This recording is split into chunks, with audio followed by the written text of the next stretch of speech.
नमस्कार, मैं हूं सचिन। आप देख रहे हैं जो कहेंगे सच कहेंगे। क्या सियासी पार्टियां वाकई में ही आम जनता के लिए सत्ता में आती हैं? क्या राजनीतिक दल वाकई में देश के लिए काम करने के मकसद से सरकार में आते हैं? और क्या सरकार में आने के बाद सियासी पार्टियां वाकई में आम जनता की आमदनी इनकम बढ़ाने के लिए काम करती हैं? मौजूदा सत्ताधारी भारतीय जनता पार्टी के क्रियाकलापों और बैंक खातों को देखें तो इन तमाम सवालों का जवाब ना में मिलेगा। दरअसल एक रिपोर्ट में भारतीय जनता पार्टी बीजेपी को मिले चुनावी चंदे का खुलासा किया गया है। इस खुलासे से पता चला है कि कंपनियों द्वारा चलाए जा रहे चुनावी ट्रस्टों ने एक तरफा बीजेपी को 82% चंदा दिया है, वहीं कांग्रेस को महज 8% चंदा मिला।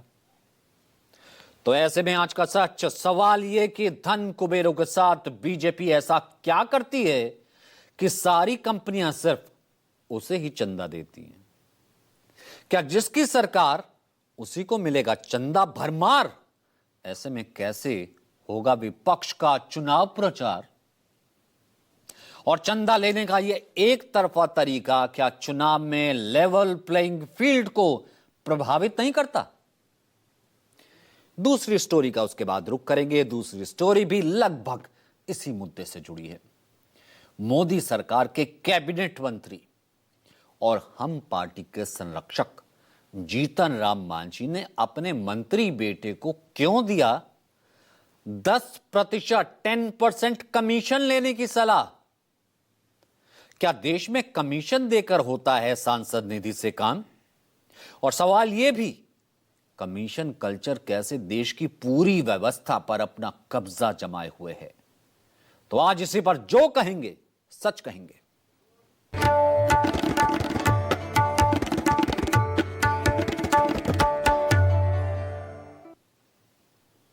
देश के गांव देहातों में ना एक कहावत है, कमाए धोती वाला खाए टोपी वाला। मतलब यह है कि मेहनत करे कोई और खाए कोई और। मौजूदा सत्ताधारी भारतीय जनता पार्टी पर यह कहावत मानो पूरी तरह सटीक बैठती है। इसे समझने के लिए आपको सबसे पहले कुछ आंकड़े दिखा देते हैं। बीजेपी जब 2014 में सत्ता में आई, उस वक्त 2014-15 में देश में प्रति व्यक्ति आय, जिसे कहते हैं पर कैपिटा इनकम, वास्तविक स्थिर मूल्यों पर 72,805 थी। मौजूदा बीजेपी सरकार को 11 साल हो गए, 11 साल से सत्ता में है और सांख्यिकी मंत्रालय के मुताबिक बीते वित्त वर्ष 2024-25 में भारत की प्रति व्यक्ति आय स्थिर मूल्यों पर ही 1,14,000 रुपए हो गई है। यानी 10 साल हो गए, एक आम आदमी की कमाई नाम मात्र के 41,195 रुपए ही बढ़ी है, वो भी सरकारी रिकॉर्ड कहते हैं। अब आपको एक और आंकड़ा दिखाते हैं। यह देश की सत्ताधारी पार्टी बीजेपी की कमाई का आंकड़ा है। कांग्रेस के मुताबिक 2014 में बीजेपी के बैंक खाते में 295 करोड़ रुपए थे। 2019 आया, यह बढ़कर 3,562 करोड़ हो गया। इसमें 5 साल में अप्रत्याशित तौर पर बढ़ोतरी हो गई। 2024 बीजेपी के बैंक अकाउंट में यह रकम बढ़कर 10,107 करोड़ रुपए हो गई। अंदाजा लगा सकते हैं इसमें कितने गुना का, कितने मल्टीप्लाई का इजाफा हुआ है। और साल दर साल बीजेपी की कमाई का यह आंकड़ा रॉकेट से भी तेज रफ्तार से भाग रहा है। बीते वित्तीय वर्ष 2024-25 में तो बीजेपी को 3,112 करोड़ रुपए तो महज चंदे से मिले, जबकि पूरी कमाई का लेखा जोखा आना तो अभी बाकी है। अभी आंकड़े बताते हैं, देश की जनता की कमाई भले ही पिछले 10 साल में 2 गुना भी ना बढ़ी हो, मगर सत्ता में आने के बाद बीजेपी की कमाई सैकड़ों गुना बढ़ गई है। और ये असमानता आम आदमी और बीजेपी की कमाई के बीच ही नहीं, बल्कि दूसरी सियासी पार्टियां भी कैसे बीजेपी से हजारों कोस दूर हो रही हैं।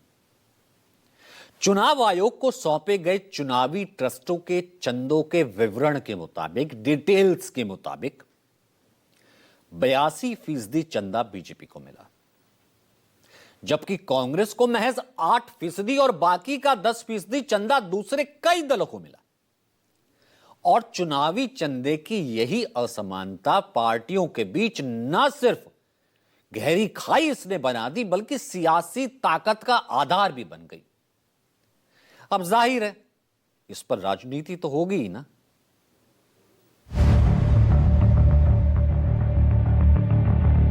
याद कीजिए 2024 का फरवरी महीना, सुप्रीम कोर्ट ने विवादित इलेक्टोरल बॉन्ड स्कीम को असंवैधानिक करार देते हुए रद्द कर दिया था। तब लगा था कि सियासी पार्टियों को मिलने वाले अवैध चुनावी चंदे पर फुल स्टॉप लग जाएगा, लेकिन अब जो एक नई रिपोर्ट आई है उससे तो ऐसा लगता है कि चुनावी चंदे का यह सियासी धंधा रुकने की बजाय सत्ताधारी बीजेपी की ओर एक तरफा शिफ्ट हो गया है। एक अंग्रेजी अखबार की एक रिपोर्ट के मुताबिक 20 दिसंबर तक चुनाव आयोग के पास 19 पंजीकृत चुनावी ट्रस्टों में से 13 ने अपने दिए गए चंदों का डिटेल्स उपलब्ध कराया था। इनमें से 9 ट्रस्टों ने 3,811 करोड़ रुपए का चंदा देश की सियासी पार्टियों को देने की जानकारी दी, जो कि 2023-24 में दिए गए 1,218 करोड़ रुपए की तुलना में 200% से भी ज्यादा है। 2024-25 में 9 चुनावी ट्रस्टों ने जो कुल 3,811 करोड़ रुपए का चंदा राजनीतिक दलों को दिया, उसमें से 3,112 करोड़ रुपए अकेले भारतीय जनता पार्टी को मिले हैं। ये करीब कुल चंदे का 82% है। वहीं कांग्रेस को महज 299 करोड़ रुपए यानी लगभग 8% चंदा मिला है, जबकि अन्य सभी दलों को मिलाकर बाकी के 400 करोड़ रुपए यानी करीब 10% ही मिल पाया है। यानी चुनावी ट्रस्टों की ओर से कांग्रेस को जो चंदा मिला उससे 2,813 करोड़ रुपए ज्यादा बीजेपी को मिला है, जो कि दोनों के बीच की गहरी खाई को बखूबी बयां कर रहा है। जाहिर है कांग्रेस समेत तमाम विपक्षी दलों का हमला सत्ताधारी बीजेपी पर तो होगा ही। इस आर्थिक अंतर जो बीजेपी और दूसरी पार्टियों में आर्थिक अंतर खड़ा कर दिया गया है, इस अंतर के पहाड़ को खड़ा करने के लिए ईडी, सीबीआई और इनकम टैक्स को हथियार के तौर पर इस्तेमाल किया जाता है। चुनाव आयोग चुप रहता है। मेरे सहयोगी अजय माखन जी ने यह भी बताया था कि बीजेपी के खाते में 10,107 करोड़ जमा है, बाकी सब पार्टियों के 1%। 6,600 करोड़ इनको मिलते हैं इलेक्टोरल बॉन्ड से। चुनाव आयोग चुप रहता है। क्रोनोलॉजी बिल्कुल सीधी है। चंदा दो, ईडी, सीबीआई और इनकम टैक्स से निजात पाओ। चंदा लो, अपनी आर्थिक क्षमता बढ़ाओ, सब राजनीतिक दलों को खत्म करते जाओ। The logic is very simple. वहीं समाजवादी पार्टी चीफ अखिलेश यादव ने इसे एक देश एक कारोबारी से जोड़ दिया। अखिलेश यादव ने अपने एक्स पोस्ट पर लिखा, एक देश एक कारोबारी की ओर बढ़ता बीजेपी सरकार का गोपनीय एजेंडा, एक का धंधा एक से चंदा। बीजेपी के लोग इसी सिद्धांत के तहत देश के हर कारोबार को कुछ एक हाथों में ही समेट देना चाहते हैं, जिससे चंदे के लिए अलग अलग जगह ना जाना पड़े। अपने पैसों की महाभूख के लिए बाकी कमी को वो सरकार और बीजेपी संगठन में बिना नानुकुर के हामी भरने वाले चाबी के खिलौनों को बैठाकर पूरा करना जानते। किसी भी देश के लिए किसी भी क्षेत्र में एकाधिकार की भावना घातक साबित होती, फिर वो चाहे राजनीतिक क्षेत्र हो, आर्थिक या सामाजिक वर्चस्व का क्षेत्र है। आज बीजेपी सरकार जिस तरह से किसी न किसी बहाने से अन्य औद्योगिक घरानों को खत्म करके समस्त आर्थिक गतिविधियों को अपने गिने चुने लोगों के नियंत्रण में देने के लिए आमादा है, ये कोशिश बहुत गंभीर और खतरनाक परिस्थिति को जन्म देगी, जिसका अगला कदम अनियंत्रित मुनाफाखोरी, महंगाई और अंततः महाभ्रष्टाचार होगा। इलेक्शन कमीशन और बीजेपी के लोग मिले हुए अंदर ही अंदर साठगांठ है, और जिस ऐप से ये काम कर रहे हैं वो ऐप उसी कंपनी का है जिस कंपनी ने भारतीय जनता पार्टी को सबसे ज्यादा इलेक्टोरल बॉन्ड पैसा दिया, चंदा। हम भी मंदिर बना रहे हैं, हमें तो नहीं चंदा दे रही वो कंपनी। हम भी चाहते हैं हमें भी चंदा दे। अब जाहिर है सवाल तो उठेंगे ही, क्योंकि बीजेपी को 3,112 करोड़ रुपए चुनावी चंदे के रूप में मिले। वो सिर्फ 9 ट्रस्टों से ही मिले, उसमें भी एक ही ट्रस्ट ने 2,668 करोड़ रुपए से ज्यादा का चंदा दिया। आखिर किस ट्रस्ट ने किस पार्टी को कितना चंदा दिया? और यह सवाल क्यों उठ रहे हैं कि सत्ताधारी बीजेपी डरा धमका कर कंपनियों से चंदा वसूलती है? यह रिपोर्ट जरा देखिए।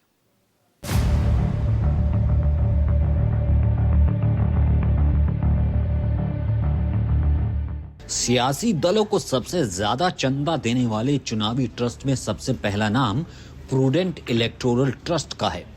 प्रूडेंट इलेक्टोरल ट्रस्ट बीजेपी के लिए सबसे बड़ा दानदाता बनकर उभरा है।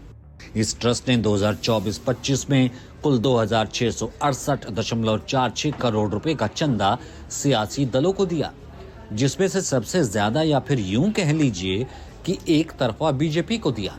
इस ट्रस्ट ने बीजेपी को 2,180.71 करोड़ रुपए का चंदा दिया है। वहीं कांग्रेस को महज 216.3 करोड़ और अन्य पार्टियों को 271.72 करोड़ रुपए का चंदा मिला। इस ट्रस्ट को Jindal Steel and Power, Mega Engineering and Infrastructure Limited, Bharti Airtel और बिंदो फार्मा, टोरेंट फार्मास्यूटिकल्स जैसी बड़ी कंपनियों से फंड मिला। हालांकि ट्रस्ट ने कांग्रेस, तृणमूल कांग्रेस, आम आदमी पार्टी, तेलुगु देशम पार्टी और अन्य दलों को भी चंदा दिया है। इसके बाद दूसरे नंबर पर है प्रोग्रेसिव इलेक्टोरल ट्रस्ट। इसने कुल 914.97 करोड़ रुपए राजनीतिक दलों को दान दिया, जिसमें बीजेपी को 757.62 करोड़, कांग्रेस को 77.34 करोड़ और अन्य को महज 80 लाख रुपए का चंदा दिया है। प्रोग्रेसिव इलेक्टोरल ट्रस्ट के मुख्य दानदाता टाटा समूह की कंपनियां रही, जिनमें Tata Sons, Tata Consultancy Services TCS, Tata Steel, Tata Motors और टाटा पावर शामिल हैं। तीसरे नंबर पर है न्यू डेमोक्रेटिक इलेक्टोरल ट्रस्ट। इस ट्रस्ट ने कुल 160 करोड़ का चंदा दिया है, जिसमें बीजेपी को मिले 150 करोड़, वहीं महज 5 करोड़ कांग्रेस को और बाकी के 5 करोड़ दूसरी पार्टियों को दिया गया। इस ट्रस्ट के मुख्य दानदाता महिंद्रा समूह की कंपनियां हैं। चौथे नंबर पर है हारमानी इलेक्टोरल ट्रस्ट, जिसने 35.65 करोड़ का कुल चंदा दिया। इसमें से 30.15 करोड़ बीजेपी को, वहीं इस ट्रस्ट ने कांग्रेस को कोई चंदा ही नहीं दिया। बाकी का 5 करोड़ 50 लाख दूसरे दलों को दिया। इसके प्रमुख दानदाता भारत फोर्स, सालोहा एडवांस्ड मटेरियल्स और कल्याणी स्टील हैं। इसके बाद नंबर आता है ट्रायम्फ इलेक्टोरल ट्रस्ट का, जिसने कुल 25 करोड़ रुपए का चंदा दिया है। इसमें से 21 करोड़ बीजेपी को। इस ट्रस्ट ने भी कांग्रेस को कोई चंदा नहीं दिया। बाकी के 4 करोड़ दूसरी पार्टियों को मिला। इसका सबसे बड़ा दानदाता CG power and industrial solutions है। छठे नंबर पर है समाज इलेक्टोरल ट्रस्ट एसोसिएशन। इसने कुल 6 करोड़ का चंदा दिया, जिसमें से आधा यानी 3 करोड़ बीजेपी को गया। कांग्रेस का हाथ यहां भी खाली रहा। बाकी के 3 करोड़ दूसरी पार्टियों के खाते में गए। जन प्रगति इलेक्टोरल नाम का एक ट्रस्ट ने कुल 1.02 करोड़ रुपए का चंदा दिया। इसने न तो बीजेपी को दिया न ही कांग्रेस को। इसने तकरीबन सारा चंदा करीबन 1 करोड़ रुपए शिवसेना को दिया। इस ट्रस्ट के मुख्य दानदाता KEC इंटरनेशनल लिमिटेड हैं। जन कल्याण इलेक्टोरल ट्रस्ट ने कुल 19 लाख का चंदा दिया, जिसमें आधे बीजेपी को, आधे कांग्रेस को। इस ट्रस्ट को फॉरवेयर बिजनेस सॉल्यूशंस नाम की कंपनी से पैसे मिले थे। आखिर है इंजगाटिंग इलेक्टोरल ट्रस्ट, जिसने 7.75 लाख का कुल चंदा दिया। इसने सारा का सारा चंदा बीजेपी को दिया। हालांकि 4 ट्रस्ट जनहित, परिवर्तन, जय हिंद और जय भारत ने साल 2024-25 में किसी भी पार्टी को कोई चंदा नहीं दिया। खैर, आंकड़े बताते हैं कि चुनावी चंदा साफ तौर पर एक तरफा सत्ताधारी बीजेपी को गया है। ट्रस्ट, वैसे तो ये ट्रस्ट के ऊपर निर्भर करता है कि वो किसे और कितना चंदा दे, किसे ना भी दे, लेकिन उनके चंदा देने के तरीके संदेह और विवादों में जरूर आ जाते हैं। रिपोर्ट देखिए ना आपने, क्योंकि सबसे ज्यादा चंदा सत्ताधारी बीजेपी को मिला है। जैसा कि हमने आपको बताया कि बीजेपी को जो चंदा मिला है, कांग्रेस उससे कोसों दूर है, और यही कई सवाल भी खड़ा करता है, उसको जन्म देता है। सवाल ये, क्या सरकार की ओर से धंधा मिलता रहे, इसके बदले कंपनियां चंदा देती हैं? क्या ईडी, सीबीआई और दूसरी एजेंसियों का डर दिखाकर सत्ताधारी पार्टियां कंपनियों से चंदा वसूलती हैं? और चंदे का यह एक तरफा प्रवाह क्या चुनाव में लेवल प्लेइंग फील्ड को खत्म नहीं कर देगा? क्योंकि दूसरी पार्टियों के पास जब पैसा ही नहीं रहेगा तो चुनाव प्रचार कैसे करेंगी? अब ऐसे में क्या यह लोकतंत्र के लिए सबसे ज्यादा खतरनाक नहीं है?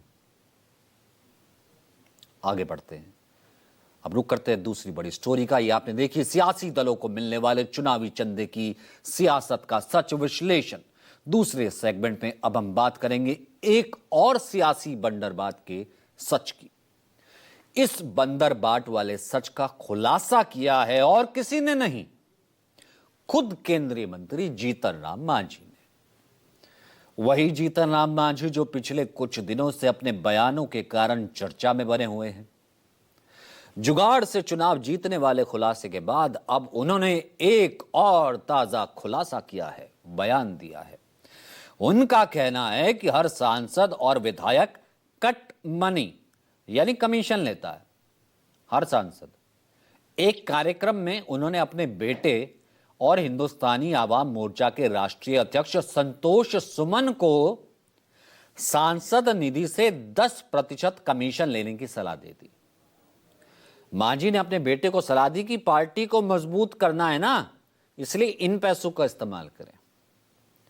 यही नहीं, मांझी ने यह भी कहा कि वे खुद अपने सांसद फंड से जो कमीशन आता है उससे वो पार्टी की मदद करेंगे। इस खबर ने प्रधानमंत्री नरेंद्र मोदी के उस दावे पर सवाल खड़े कर दिए हैं कि जिसमें उन्होंने कहा था न खाऊंगा न खाने दूंगा। उन्हीं के एक मंत्री ने उनके दावों को पलीता लगाने का काम किया है।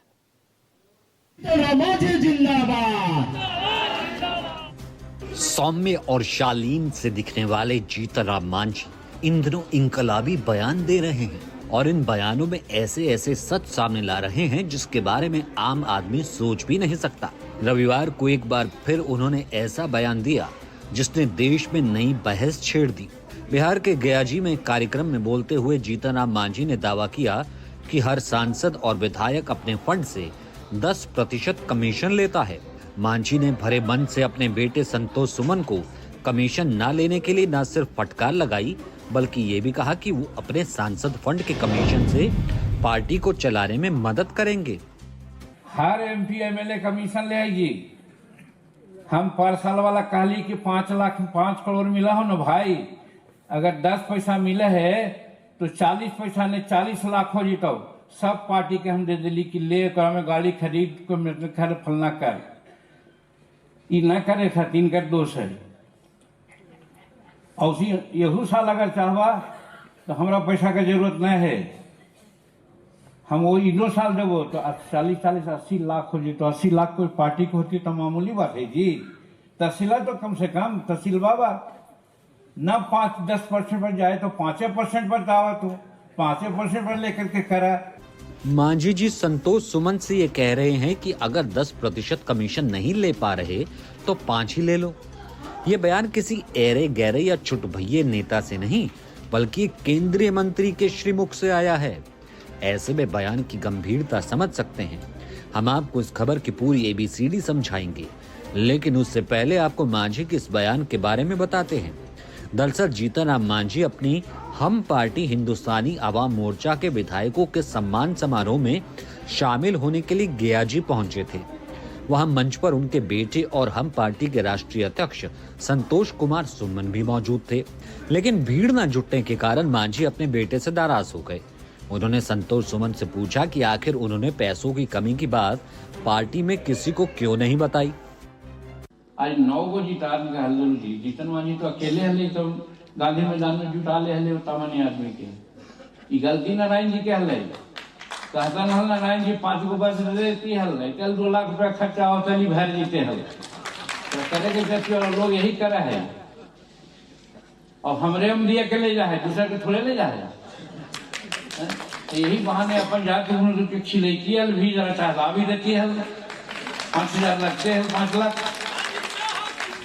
ये लग अभी तो हो गए कि भुइया का पुजारी कुछ न बुझाई, सीधे हो गए, ठीक है। तू कहला लेकिन एकरा ला इनका दोष ना हो, नारायण जी के दोष ना हो। नारायण जी कहलो नारायण जी तोरा का कमी हो, कोई प्रवक्ता तो बोल लो, तो प्रधान सचिव को बोल लो, का करते नारायण मान जी को तू पैसा दे हो। अगर कह दे तू हल्के नारायण मान जी 10 गो बस से कर रहा, तोरा अमीर रोमित बाबू कम से कम यहाँ जिंदा रुका तू अकेले 5 गो बस दे देते, तो 500 आदमी कैसे आ जाए कम तोरा। तो मैनेजरियल के दोष हो, तोड़ दोष हो, ये नारायण मान जी के दोष ना है। जीतनराम मांझी हिंदुस्तानी आवाम मोर्चा के संरक्षक और केंद्रीय मंत्री हैं। मंच से बोलते हुए जीतनराम मांझी ने जिस कमीशन खोरी का खुलासा किया है, अब उसके बारे में जान लीजिए। उन्होंने बयान में दावा किया कि पिछले साल उन्होंने अपने फंड के कमीशन के 40 लाख पार्टी फंड में दे दिए, इस साल भी ऐसा ही करेंगे। लेकिन लगता है मांझी जी से थोड़ी गड़बड़ हो गई। उन्होंने 5 करोड़ के 10% कमीशन को 40 लाख बता दिया, जबकि 10% के हिसाब से ये रकम 50 लाख रुपए होती है और 2 साल का कमीशन इस हिसाब से 1 करोड़ रुपए होता है। उन्होंने मंच से 10% कट मनी का जो दावा किया, उसके मुताबिक वित्तीय वर्ष 2024-25 में उन्होंने अपने सांसद फंड का 50 लाख कमीशन पार्टी फंड में दिया और वित्तीय वर्ष 2025-26 में भी वो 50 लाख कमीशन पार्टी फंड में देंगे। हालांकि तुरंत उन्हें इस गलती का एहसास भी हो गया कि उन्होंने मीडिया के सामने जो बोला है उस पर सियासी बवाल हो सकता है। ए भैया तुहानी सब एक दूसर बात मत बोली, पत्रकार लोग हमें बतिया कि दूसर बोले बात कर रहे थी। भले ही जीतनराम मांझी ने अपनी गलती सुधारने की कोशिश की हो, लेकिन उनकी जुबान से जो निकला उस पर सियासत भी शुरू हो गई है। सबसे पहला हमला आरजेडी ने किया। ये एनडीए सरकार में भ्रष्टाचार और कमीशन खोरी चरम पर है। अब तो केंद्रीय मंत्री एनडीए के सहयोगी हैं आदरणीय जीतन बाबू मांझी जी ने तो स्पष्ट रूप से कह दिया है कि सब लोग ले रहे हैं 10%, 5% भी लीजिए, नहीं दे रहा है 10%। तो अब वो खुद ही कह रहे हैं, बिहार सरकार में माननीय मंत्री हैं उनसे कह रहे हैं, खुद केंद्र में मंत्री हैं। इससे स्पष्ट पता चल रहा है कि दिल्ली से लेकर पटना तक की जो डबल इंजन की सरकार है, वहाँ कमीशन खोरी भ्रष्टाचार चरम पर है। मांझी जी, आप खुद बताइए, ये भ्रष्टाचार नहीं तो और क्या है? आप देश की सर्वोच्च पंचायत के न सिर्फ प्रतिनिधि हैं, बल्कि बतौर केंद्रीय मंत्री नीति नियंता भी हैं। आपके ऊपर तो भ्रष्टाचार को रोकने की जिम्मेदारी है, लेकिन आप खुद ऐसा कर न सिर्फ भ्रष्टाचार को बढ़ावा दे रहे हैं, बल्कि बाकी जनप्रतिनिधियों को भी ऐसा करने के लिए प्रेरित कर रहे हैं।